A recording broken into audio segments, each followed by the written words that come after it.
Bonjour à toutes et à tous. C'est un réel plaisir pour moi ce matin de vous souhaiter un bon sabbat. Que la gloire de notre Seigneur puisse vous envahir de joie, de paix et d'amour. Veuillez prêter attention à la lecture qui se trouve dans le psaume 113. Louez l'Éternel, serviteur de l'Éternel. Louez le nom de l'Éternel.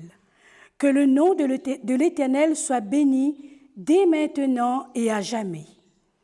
Du lever du soleil jusqu'à son couchant, que le nom de l'Éternel soit célébré. L'Éternel est élevé au-dessus de toutes les nations, sa gloire est au-dessus des cieux. Qui est semblable à l'Éternel notre Dieu?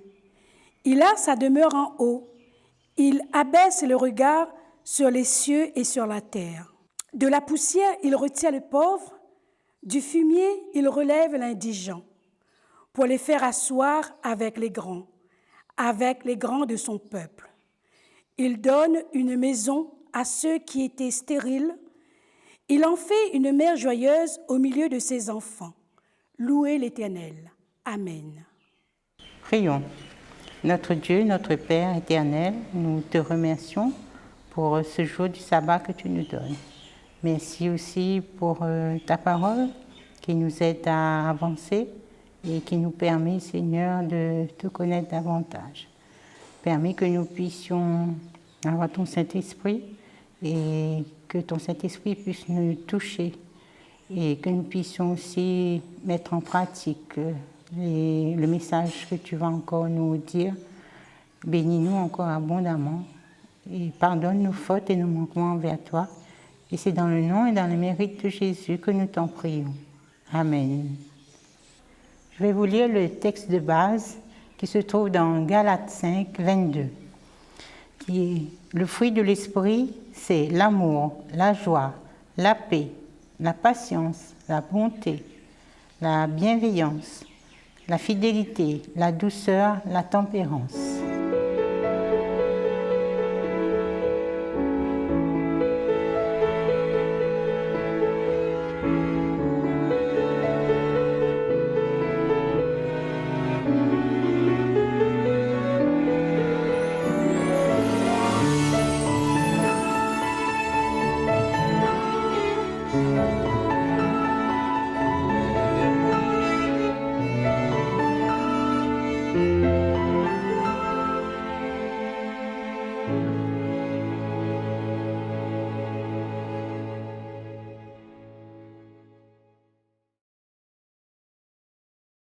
Bonjour à toutes et à tous, j'espère que vous allez bien. C'est un réel plaisir d'être devant vous ce matin, et d'autant plus que ce sabbat est un sabbat spécial. C'est le sabbat End It Now qui a été organisé par le département MIFEM. Alors, End It Now, qu'est-ce que cela voudrait dire? Tout simplement de mettre fin. Arrêtons maintenant. Arrêtons les violences faites aux femmes, arrêtons les violences faites aux hommes. Arrêtons aussi les violences envers les enfants. Tout simplement d'arrêter cette violence que nous avons autour de nous. Et la question qu'on se poserait ce matin, c'est en quoi cela concerne notre Église? Eh bien, en tant qu'enfants de Dieu, je pense que nous devons être beaucoup plus impliqués, car nous savons que cela ne vient pas de Dieu. Alors, il est dommage de dire, mais même nous, en tant que chrétiens, dans notre Église, on retrouve cette violence. Et voyons un peu les chiffres que nous montre le gouvernement concernant cette violence. C'est désagréable, alarmant, gênant à dire, mais malheureusement, cela concerne aussi les foyers de notre Église. Alors, sachons déjà qu'il existe plusieurs types de violences, et pas seulement les violences physiques. Nous avons les violences psychologiques, nous avons les violences verbales, nous avons les violences sexuelles, et bien d'autres encore. Alors, concernant déjà les chiffres pour la violence physique, nous voyons que 200 000 homicides par an sont faits chez les jeunes de 10 à 29 ans et que 83% des victimes sont de sexe masculin. Et quand on regarde la totalité des homicides faits, c'est-à-dire de 0 à 77 ans, on voit que cette catégorie de personnes de 10 à 29 ans représente 43% du nombre total d'homicides. Ensuite, concernant les violences sexuelles, 24% des femmes disent avoir eu leur premier acte sexuel forcé. Une fille sur 9 ou un garçon sur 53 ayant moins de 18 ans ont été victimes d'abus ou d'agressions sexuelles perpétuées par un adulte. 82% des victimes, moins de 18 ans, sont des femmes. Et on nous dit que les femmes de 16 à 19 ans sont 4 fois plus exposées et 9 viols sur 10 concernent des femmes. Et malheureusement, on nous dit aussi que ces personnes-là ont 4 fois plus tendance plus tard à devenir toxicomanes ou à souffrir du stress post-traumatique étant adultes.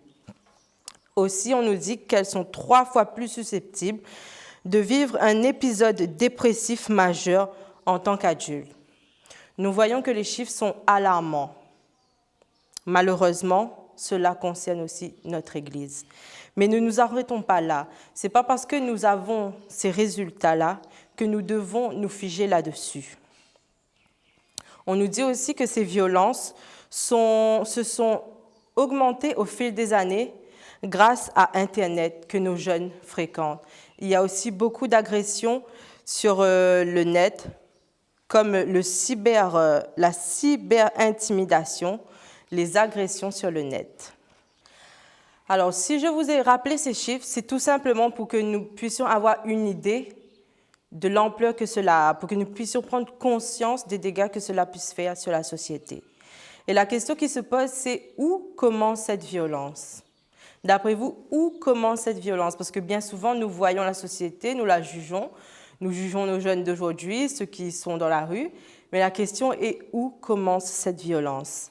Et malheureusement, cela commence dans nos foyers. J'ose espérer que nos foyers ne sont pas concernés par les violences physiques, les violences sexuelles. Mais malheureusement, nous constatons que nous avons chez nous encore des violences psychologiques, des violences verbales, malgré que nous soyons chrétiens. Et oui, parce que la violence ne concerne pas seulement la violence physique. Cela ne concerne pas seulement ceux qui tapent, mais aussi ceux qui parlent mal, avec une violence. Il y a aussi le fait de négliger les enfants dans l'éducation. Cela aussi est une forme de violence. Les dépendances de l'alcool, les dépendances à la pornographie. La violence existe sous beaucoup d'autres formes que celle physique. Et concernant la violence sexuelle, nous avons quelques chiffres. 93% des viols commis sont des personnes connues de l'enfant. 34% de ces viols sont un membre proche de la famille ou des amis.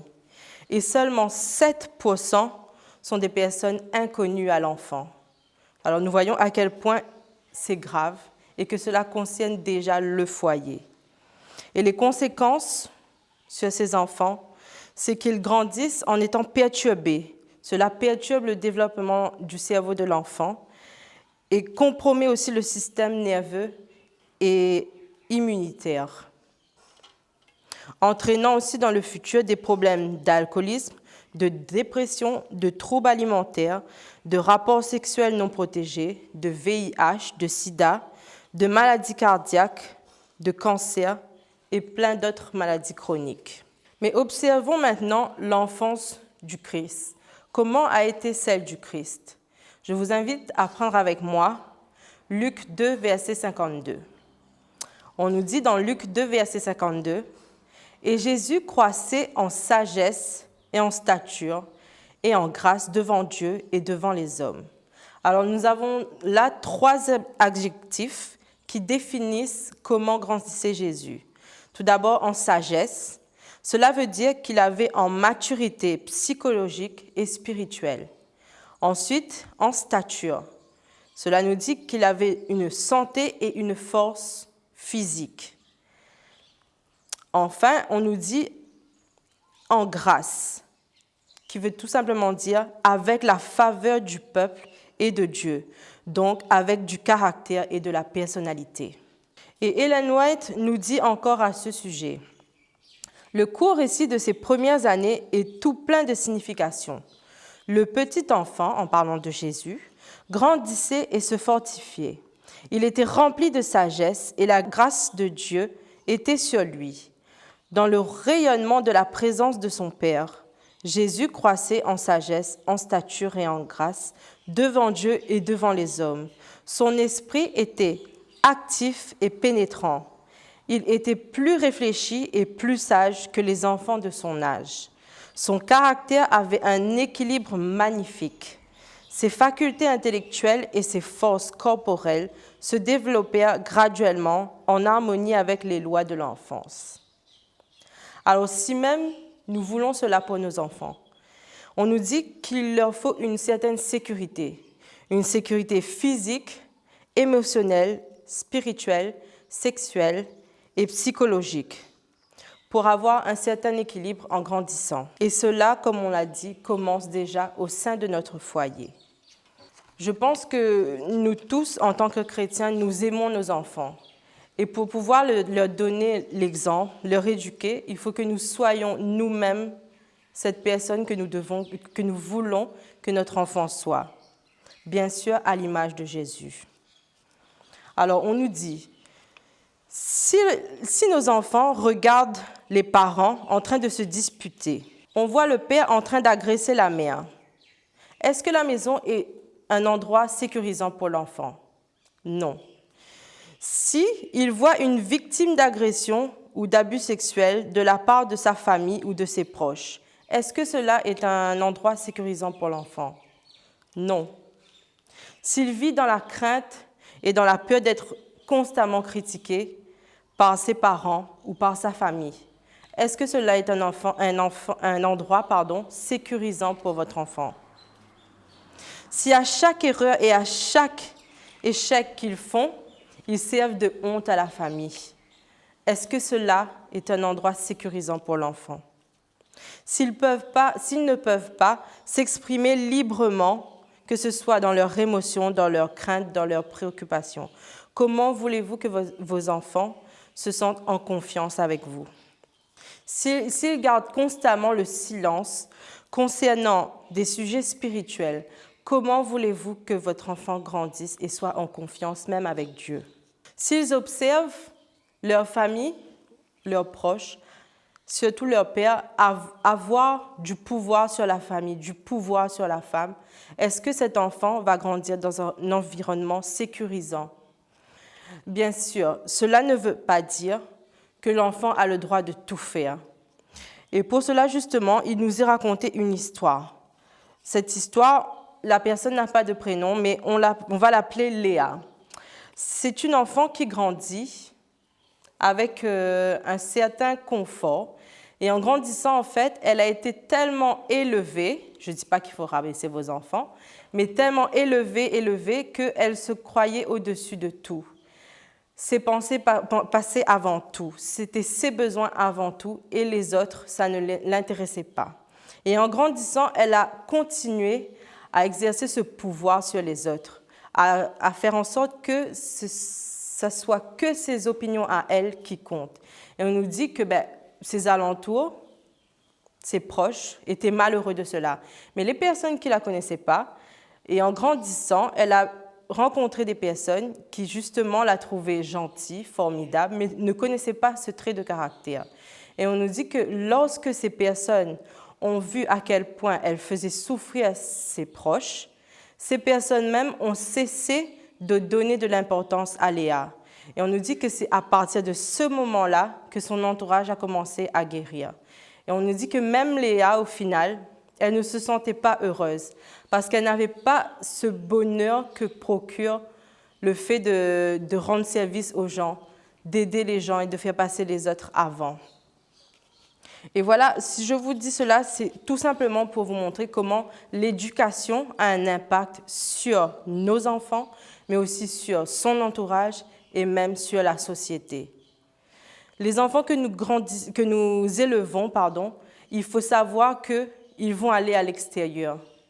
Nous ne devons pas faire de ces enfants des enfants capricieux, ou lorsqu'ils auront besoin de quelque chose dans leur travail, ils le voudront absolument. Parce que peut-être que nous avons laissé passer, nous avons passé sur les caprices, mais en dehors, ce ne sera pas pareil. Nous ne pouvons peut-être pas contrôler le monde entier, tout ce qui se passe dans le monde, mais ce qu'on peut peut-être déjà faire, c'est changer ce qui se passe chez nous. Car si chacun d'entre nous fait ça, forcément, on aura une société meilleure. Je vous invite à prendre avec moi Galates 5, verset 22, qui nous dit « Mais le fruit de l'esprit, c'est l'amour, la joie, la paix, la patience, la bonté, la bienveillance, la fidélité, la douceur et la tempérance. » À l'Église, nous parlons souvent de ces fruits de l'esprit et nous aspirons souvent à vouloir les avoir. Mais c'est uniquement à l'Église qu'on en parle.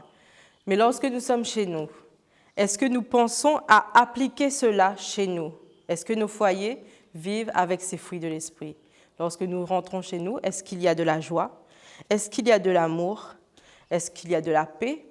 Est-ce que nous avons de la patience envers les personnes de notre foyer? Est-ce que nous les traitons avec douceur, avec tempérance? Ou plutôt avec des hurlements, avec des cris, avec des insultes, avec des mots violents? Nous cherchons parfois à avoir le pouvoir, ce pouvoir que Dieu a, sans forcément avoir son caractère. Nous ne pouvons pas avoir du pouvoir sans avoir le caractère de Dieu. Nous ne pouvons pas éduquer nos enfants en voulant toujours avoir le pouvoir, en voulant toujours avoir le contrôle. N'oublions pas que nos enfants aussi, ils ont ces émotions. Ils ont leur personnalité. Chaque enfant fonctionne différemment. On dit qu'en ayant un comportement abusif, on n'arrivera en aucun cas à élever nos enfants comme il se doit. Nous oublions qu'en voulant exercer ce pouvoir et ce contrôle, nous y sommes en train d'imiter Satan. C'est Satan que nous imitons en faisant cela, car lui-même a voulu prendre le contrôle de tout, à vouloir posséder tout et à vouloir avoir le pouvoir sur tout. Alors que Jésus, lui, il est là pour donner de l'amour, de la vérité pour le salut des âmes. Donc, que ce soit dans nos foyers, dans notre éducation vers nos enfants, dans nos relations avec nos conjoints, nos conjointes, notre famille, nos parents, nos enfants, nos amis, et même à l'Église, nous devons le faire avec le caractère de Christ. Alors, la question qui se pose, chez vous, comment ça se passe? Est-ce que l'éducation est basée sur l'amour, la patience, la bonté, la bienveillance de Dieu, ou plutôt sur le caractère de Satan, qui est la force, la ruse, la tromperie, l'intimidation, l'isolement, la séduction, la corruption? Telle est la question ce matin. Le problème est que nous cherchons à avoir le pouvoir de Dieu sans avoir son caractère. Et par la suite, nous nous plaignons, nous avons le cœur brisé quand nous voyons comment sont nos enfants grandissant et on se plaint de leur caractère, de leur manière de parler. Mais sachons que les enfants y réagissent comme un miroir. Tout ce que nous allons dire, tout ce que nous allons faire, ils vont le répéter. Et en grandissant, cela va devenir normal pour eux. Ils vont commencer à nous manquer de respect, nous insulter et même nous imiter dans notre manière de parler. Et il y a un proverbe que beaucoup d'entre nous connaissent, c'est que les chiens ne font pas des chats. En général, ce proverbe est utilisé pour dire tout simplement que la manière d'agir de l'enfant, c'est tout simplement la manière d'agir des parents. Et en général, ce proverbe est très péjoratif et utilisé pour critiquer un peu le comportement de l'autre. Mais ce matin, ce n'est pas ce que nous voulons faire. Nous voulons juste faire réaliser quel est le problème et où est la source du problème, c'est-à-dire dans notre foyer. On n'est en aucun cas là pour accabler les autres. Mais il nous faut comprendre que cet héritage que nous laissons à nos enfants est important pour l'avenir. Et justement, au lieu de nous attarder là-dessus, cherchons justement quelle serait la solution à ce problème. On nous dit que premièrement, ça serait de rompre le silence, mettre le sujet au grand jour. Et dans Jean 3, versets 19 à 21, je vous invite à prendre avec moi. Jean 3, versets 19, 21, on nous dit « Et ce jugement, c'est que la lumière étant venue dans le monde, les hommes ont préféré les ténèbres à la lumière, parce que leur œuvre était mauvaise. Car quiconque fait le mal est la lumière, du verbe haïr, est la lumière, et ne vient point à la lumière, de peur que ses œuvres ne soient dévoilées. Mais celui qui agit selon la vérité vient à la lumière, afin que ses œuvres soient manifestées, parce qu'elles sont faites en Dieu. » Donc nous voyons là que Dieu nous dit, nous ne devons pas cacher ce problème. Au contraire, pour le régler, il faut le mettre sur la table. Il faut en parler. Même si cela est dur à admettre, même si cela fait mal, il faut en parler.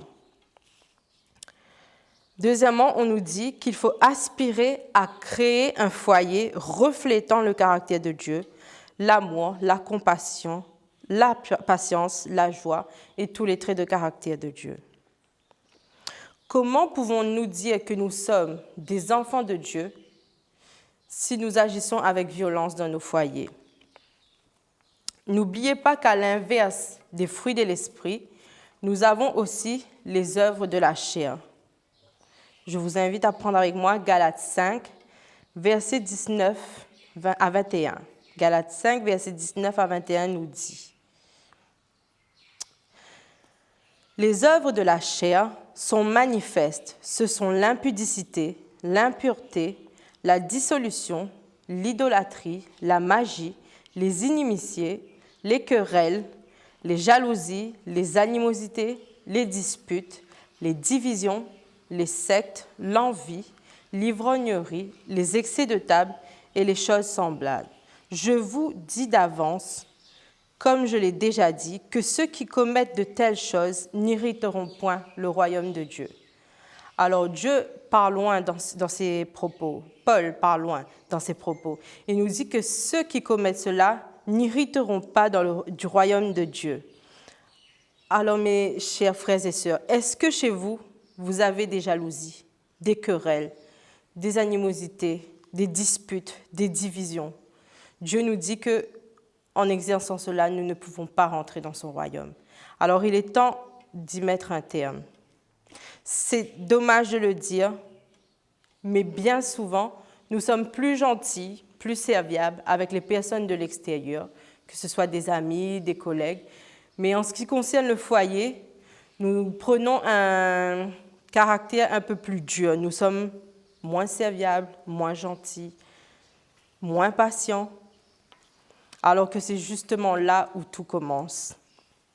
Nos enfants, ensuite, grandissent en croyant que cela est normal et finissent par le reproduire plus tard, que ce soit envers leurs amis, que ce soit de la violence envers leur conjoint ou conjointe, que ce soit envers leurs enfants. Et pourtant, voici ce que Ellen White nous dit concernant le foyer. Le foyer devrait être un coin du ciel sur la terre, un endroit où les affections sont cultivées et non soigneusement refoulées. Notre bonheur dépend de cette culture réciproque de l'amour, de la sympathie et de la vraie courtoisie. La plus belle illustration du ciel est un foyer dirigé par l'Esprit du Seigneur. Lorsque la volonté de Dieu s'accomplira, le mari et la femme auront du respect l'un pour l'autre et cultiveront l'amour et la confiance. N'oubliez jamais que vous rendez votre foyer lumineux et heureux pour vous-même et pour vos enfants en vous attachant aux vertus du Sauveur. Des difficultés peuvent surgir, elles sont le lot de l'humanité. Que la gratitude et la bonté illuminent votre cœur, même aux jours les plus sombres. Le foyer peut toujours être un endroit où des paroles gaies sont prononcées et où des actes de bonté sont accomplis, où la courtoisie et l'amour sont des hôte permanent. Donc, nous voyons ce que Dieu nous dit ce matin. Notre foyer devrait être un coin du ciel. Est-ce que mon foyer représente un coin du ciel? On nous dit que cela ne dépend pas du rang social, de la richesse de la famille ou quoi que ce soit d'autre. Cela dépend uniquement de notre volonté à imiter Christ. Cela concerne pas seulement les mamans, les papas, mais tous les membres de la famille, que ce soit la maman, que ce soit le père, que ce soit la fille, que ce soit le garçon. Tout le monde est concerné. Si nous voulons un foyer qui reflète le ciel, nous devons tous y mettre de notre cœur. Si nous prétendons être des chrétiens et ne faisons pas attention à cette violence que nous commettons, c'est comme si nous transgressions le 3e commandement que dit Dieu. Tu ne prendras point le nom de l'Éternel en vain, car l'Éternel ne laissera point impuni celui qui prendra son nom en vain. Évidemment, les gens qui sont autour de nous nous observent. Et nous-mêmes, nous le disons chaque jour, que nous sommes une lettre du Christ, que nous sommes la lumière que Dieu a placée dans les ténèbres afin d'apporter son témoignage et d'être son témoignage. Comment pouvons-nous, en tant que chrétiens, agir de telle sorte? Donc voilà, nous devons chercher à imiter Christ constamment dans notre foyer et envers nos prochains. En faisant déjà le point sur qu'est-ce qui ne va pas chez moi, qu'est-ce que je fais de violent, si chacun se pose la question, nous faisons déjà un pas en nous remettant en question. Et on nous dit aussi que garder le silence n'est pas la meilleure des solutions. Au contraire, cela ne permettra pas une évolution. Dieu nous dit en Ésaïe 58, verset 1, de crier et d'élever la voix sur ce qui ne va pas comme une trompette et de dire au peuple ses péchés et ses iniquités. Et de même, nous ne devons pas garder les yeux fermés sur ce qui ne va pas. Et Éphésiens 5, verset 10 à 11 aussi, nous dit de dévoiler ce qui est caché et de ne pas fermer les yeux justement sur ce qui ne va pas. Nous avons donc cette responsabilité de dire à nos enfants lorsque ça ne va pas et de ne pas laisser faire les mauvaises choses. Quand nous regardons par exemple Élie qui a laissé ses fils faire n'importe quoi, et regardez le sort d'Élie par la suite. Donc pour terminer, voilà, il ne faut pas garder le silence. Au contraire, il faut en parler, mettre les choses sur la table et dire ce qui ne va pas pour que les choses s'améliorent. Et en tant qu'enfants de Dieu, nous ne pouvons pas fermer les yeux sur cette violence qui pourrait y avoir dans nos foyers. Cela ne serait pas digne de Dieu, car notre Dieu est un Dieu d'amour, un Dieu de bonté. Et tout de suite, maintenant, aujourd'hui, nous voulons dire « end it now », c'est-à-dire « arrêtons maintenant ». Amen.